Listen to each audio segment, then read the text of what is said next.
Conversation with Ian Maurice on 1116 4BC. Good to have your company on this Sunday morning where it's very windy outside. Goodness me, the rain's gone and not surprising, the wind's blown it away.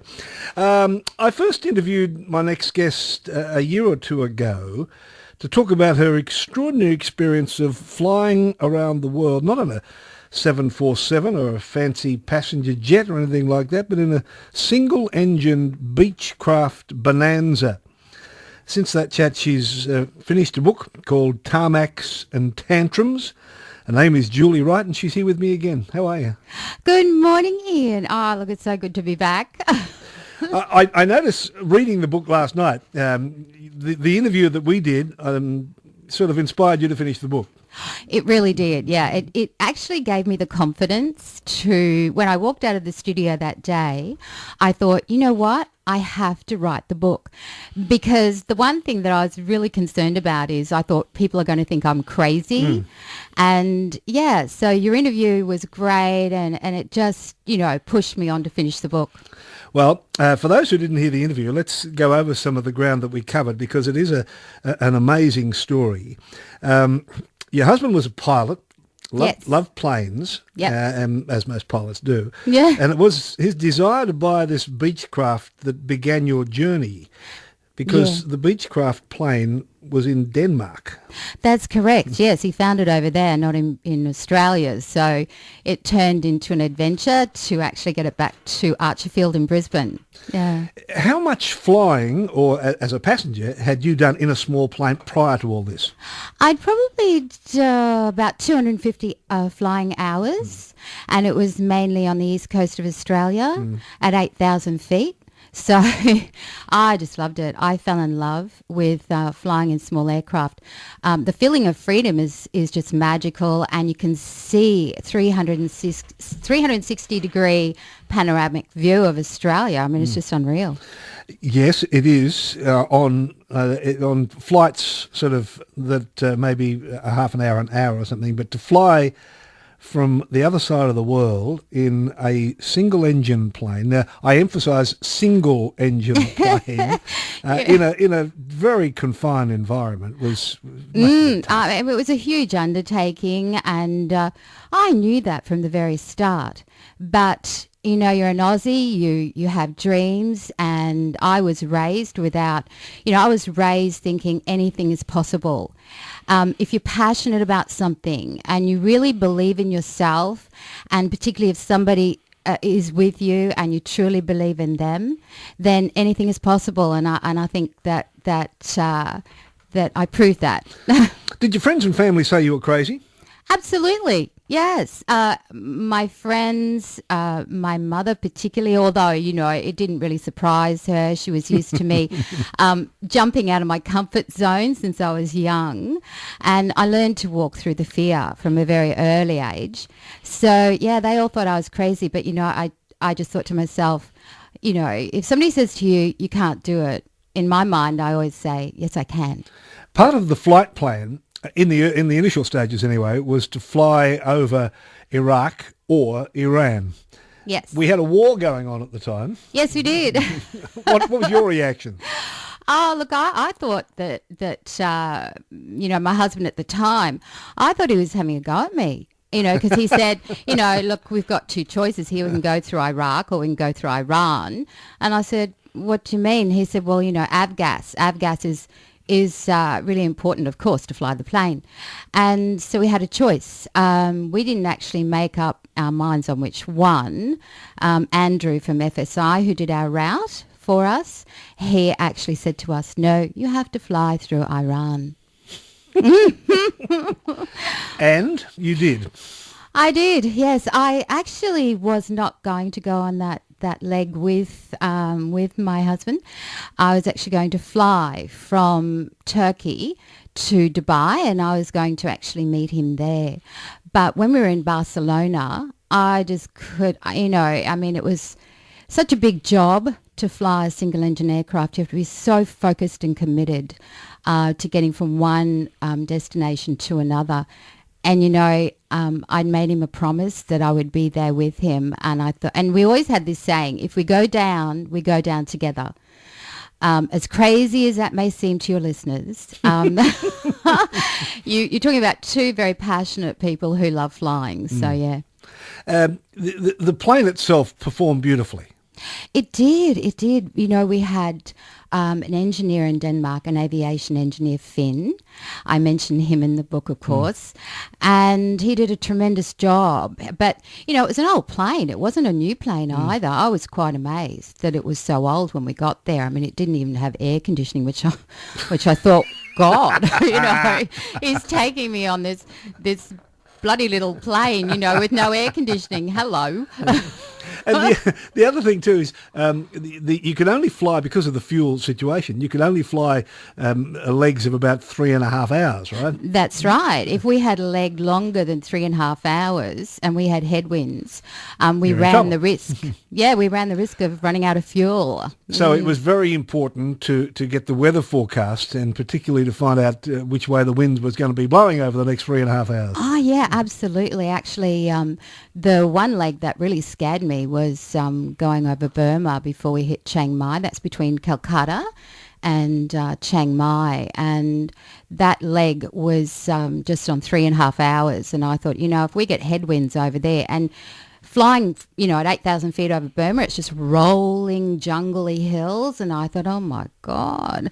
But, you know, we got through it. But we hit a monsoon before we actually hit Chiang Mai. So we were actually in the air in holding point. We didn't have any visibility watching to land. The fuel gauge going down. Yeah, yeah, because Tower in Chiang Mai said to us, I'm sorry, you've got to be on holding point because you've got no visibility. We flew VFR, which is visual flight rules. And so we had to hang up in the damn monsoon blowing us all around. And thankfully, they let us land. And I think we had about 1/4 of a tank of fuel, something like that. Describe what that was like, sitting in this little plane. Yeah. Now, it is a little plane. Yeah. In a monsoon. Yes. On a holding pattern. Uh-huh. Watching the fuel gauge slowly drop. What was that like? What was going through your mind? Well, I guess it's like everything on the flight. Whenever we would come up against difficulties like engine problems going over the mountains in Iran, the sandstorm in Dubai, where it was 500 feet visibility from the ground up, that's all we had to, to land.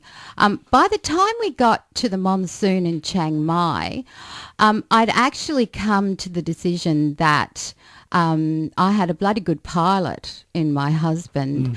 And, if we're going to make it, we'll make it. If we don't, well, it'd be very, very fast sort of, demise.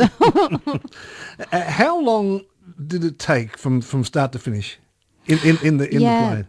It took us 33 days to actually fly from Esbjerg and to actually land in Darwin.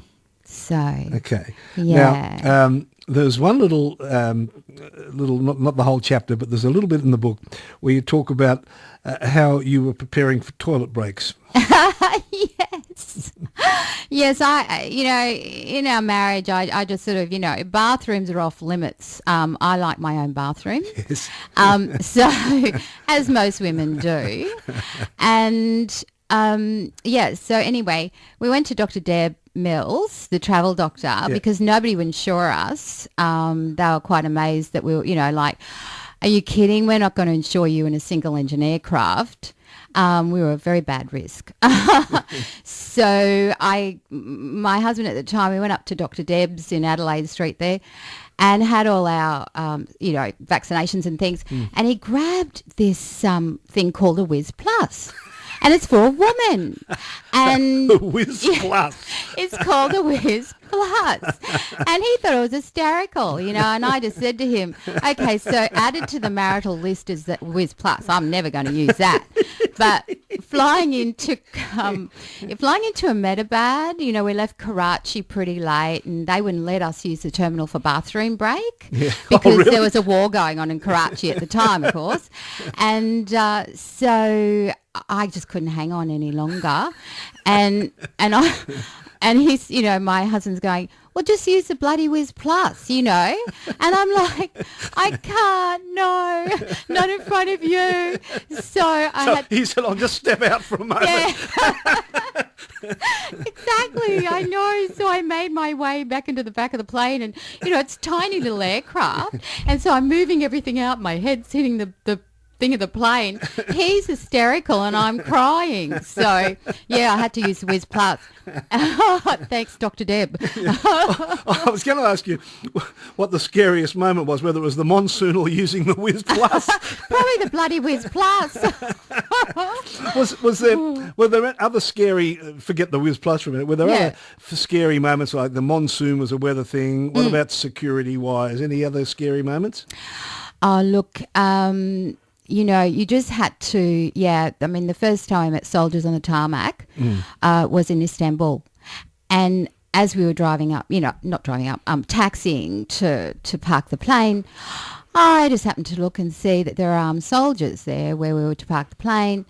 And, from that day forward sort of thing and up until Chiang Mai, I was met with soldiers. So that was really scary. I think coming close to whether or not we would make it coming into Dubai, you know, I was quite prepared then. I thought, well, you know, I've had a great life and it's up to the, you know, luck and the pilot and what else. But, you know, it was both wonderful and also exciting, and I think, you know, I just experienced every emotion that a human being could to actually experience. You know, it was amazing. Yeah. My guest is Julie Wright, who has written the book called Tarmacs and Tantrums, about flying with her husband in a single-engine Beechcraft Bonanza right across the world. And we'll talk some more in a minute. It's 10 Brisbane's 4BC. When you talk to Greg Carey in Brisbane, you talk to all of Queensland.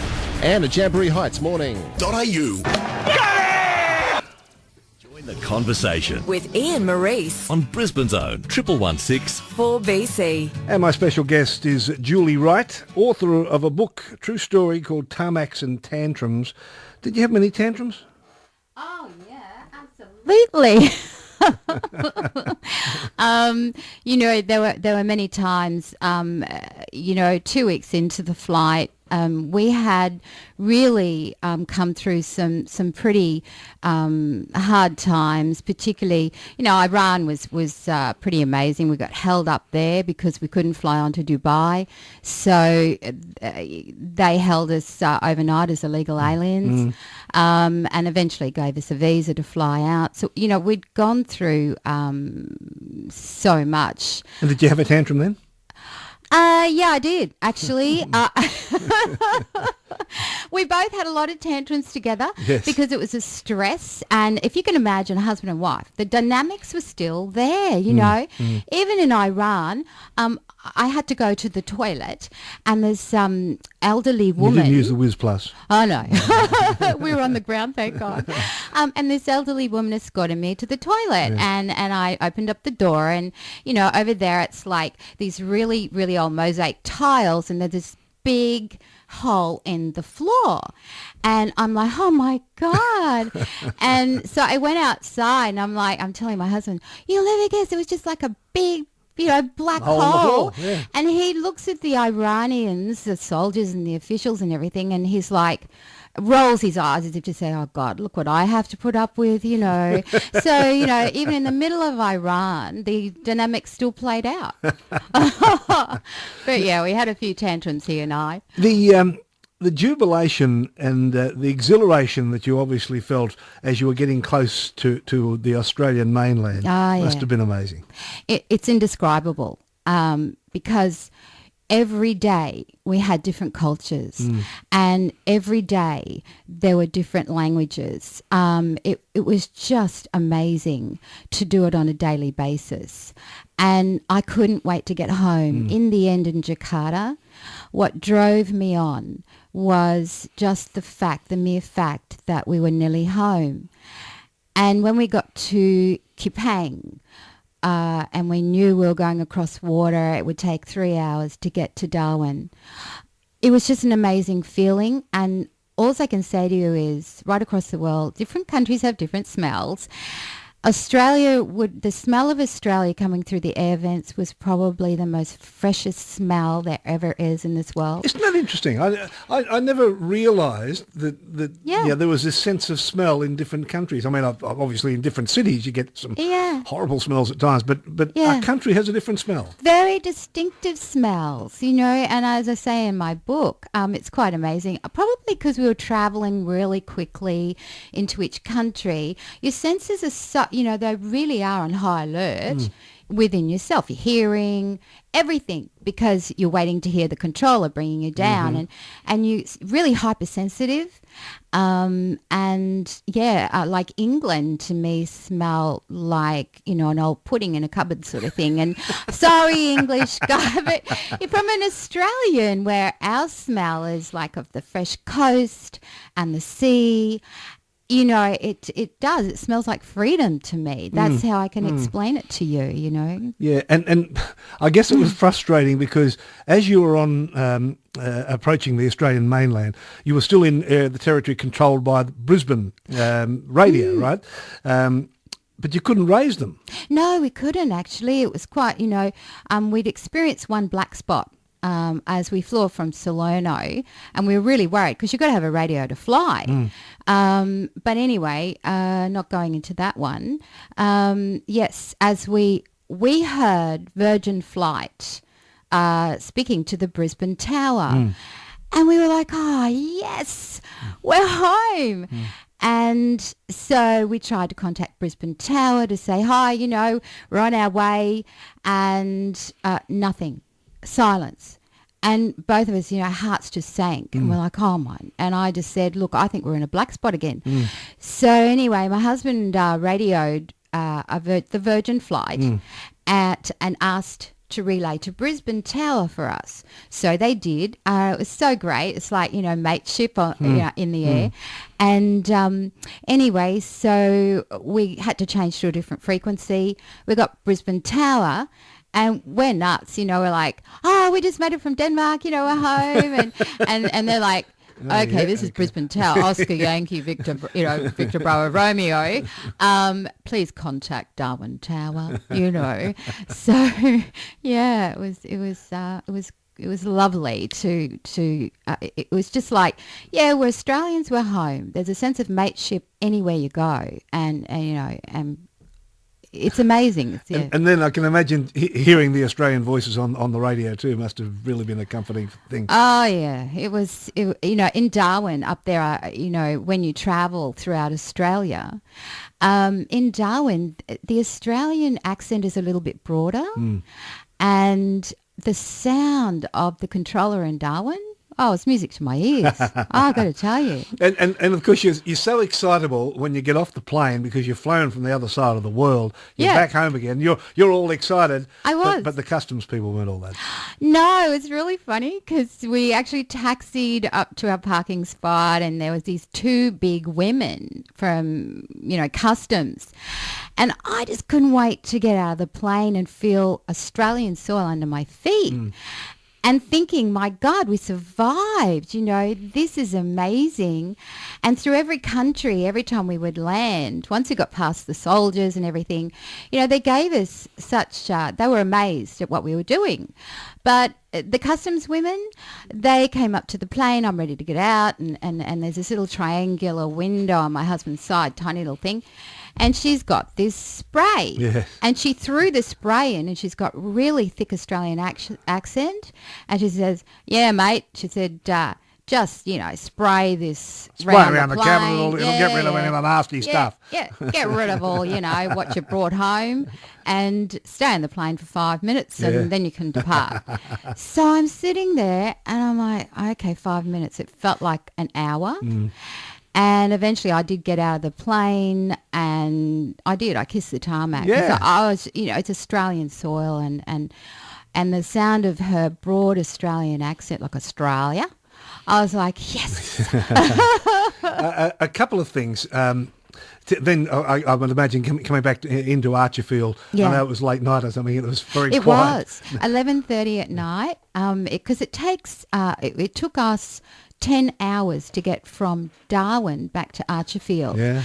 And that's a long time. Yeah. Like, we stopped at Tennant Creek, then we stopped at Longreach, and then we stopped in Archerfield. And because overseas, we were used to jumping countries Yes. within an hour or Yes, two. that's right. Australia's huge. It is. A couple of things before we wrap up. Yep. Would you do it again?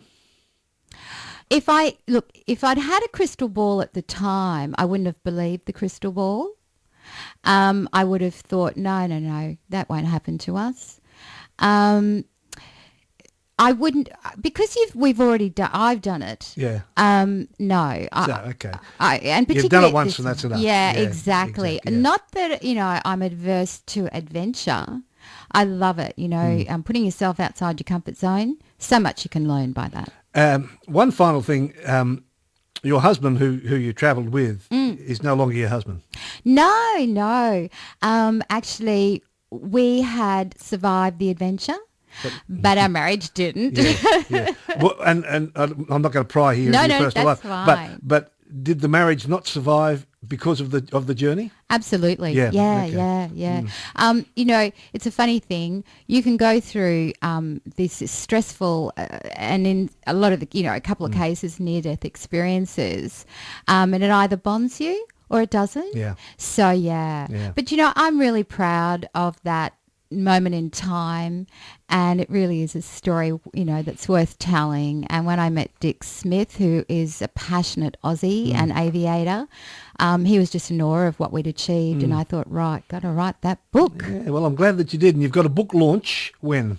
Yes, I do, at Mary Ryan's at that Milton store at 6 p.m. on the 6th of December. Okay. So I'd love to see, love to see you there. Well, if people want to Brisbane? come along and meet Julie Wright, and she'll sign some books for you and tell you more of her experiences. It is a fascinating story. Terrific to see you. You're looking very well. Thank you, Ian. Good to catch up.